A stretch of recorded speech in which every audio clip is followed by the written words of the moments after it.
चाचा जी, नगेंद्र चाचा जी, रउआ सुनत नहीं बड़ा अच्छा लगता, सब लोग सुनत तो बड़ा अच्छा लगता, बाकी रउआ बड़ा विशेष ध्यान दिला तो बड़ा अच्छा लगेला। बाकी कहे के भाई ये महफिल में और बड़ा सुंदर लाइन बा माइक खाता कि अमृत के धार के हो केतनो पियाई गो माई बिना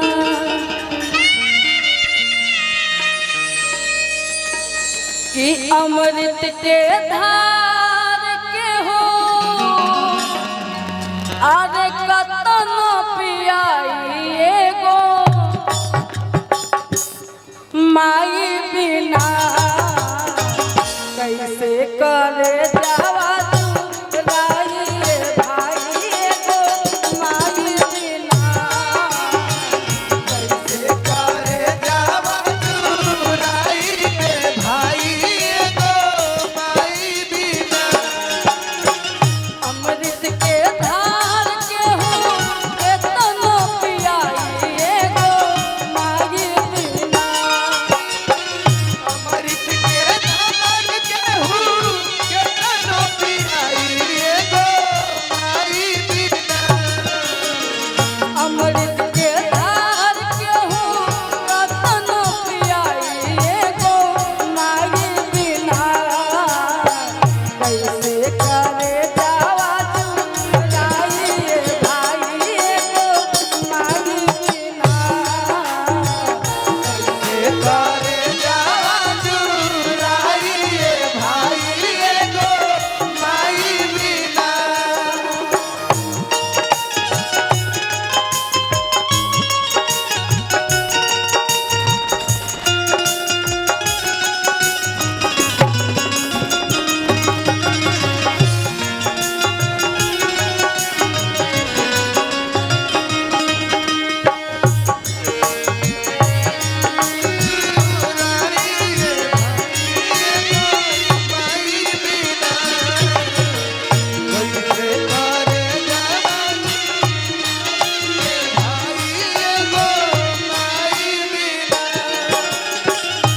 बड़ी सुंदर भाव। एक बात बोलना चाहेंगे, अगर अच्छा लगे तो सब लोग ताली बजाएंगे। ये बात बड़ी सच है, बाकी बड़ा करवा भी है नगेंद्र चाचा जी। और कहना क्या है कि बीवी साथ देती है तो केवल सेज तक, बीवी साथ देती है तो केवल सेज तक, बेटी साथ देती है तो केवल कन्यादान तक, धन और दौलत और ये संपत्ति जो भी है साथ देता है तो केवल शमशान घाट तक, और बेटा साथ देता है तो केवल मुख अग्निदान तक। इसके बाद दुनिया में कुछ नहीं है, नहीं कोई कुछ लेकर आए हैं और नहीं कुछ लेकर कोई जाएंगे। जो कमाए हैं यही छोड़कर चल जाएंगे, बाकी जो बनाए हैं, जो हर चीज किए हैं वही नाम वही यादें रह जाएंगे, नहीं तो और कुछ नहीं है। बाकी माँ के लिए लाइन कहना क्या है, करे एहसान माई दुनिया देखावेली,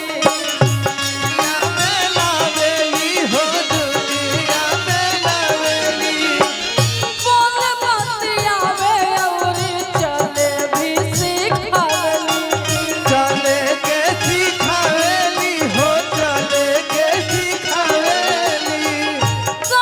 एहसान माई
पहले मैं इस तरह के गाना गाती हूँ तो उस गाने के तरफ हम वहाँ चले जाते हैं कि माँ की ममता जो है और जो उसकी चेहरा है वो याद आने लगती है। इसीलिए मुझे ये सब चीज़ों में जाना पड़ता है और किसी को शौक नहीं रहता है कि हम कोई भी गाना गाए तो हम इतना रोए, बाकी ये माहौल ऐसा है, ये गाना ऐसा है कि इस तरह से आदमी चल जाता है।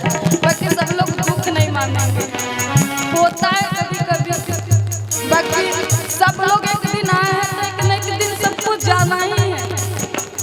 पर माँ की ममता का कोई किसी को छीन जाए तो बड़ा दुख की बात है। ज्यादा हम कुछ कहेंगे ही नहीं, बाकी कहना यही चाहिए।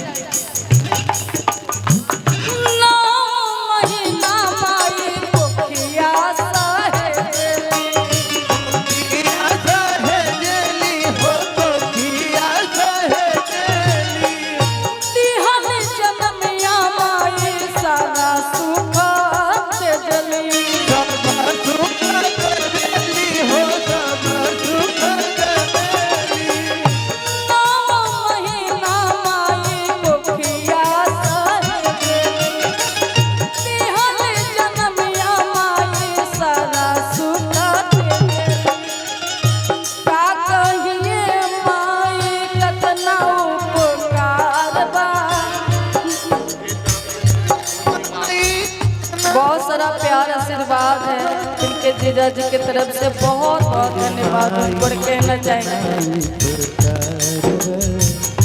का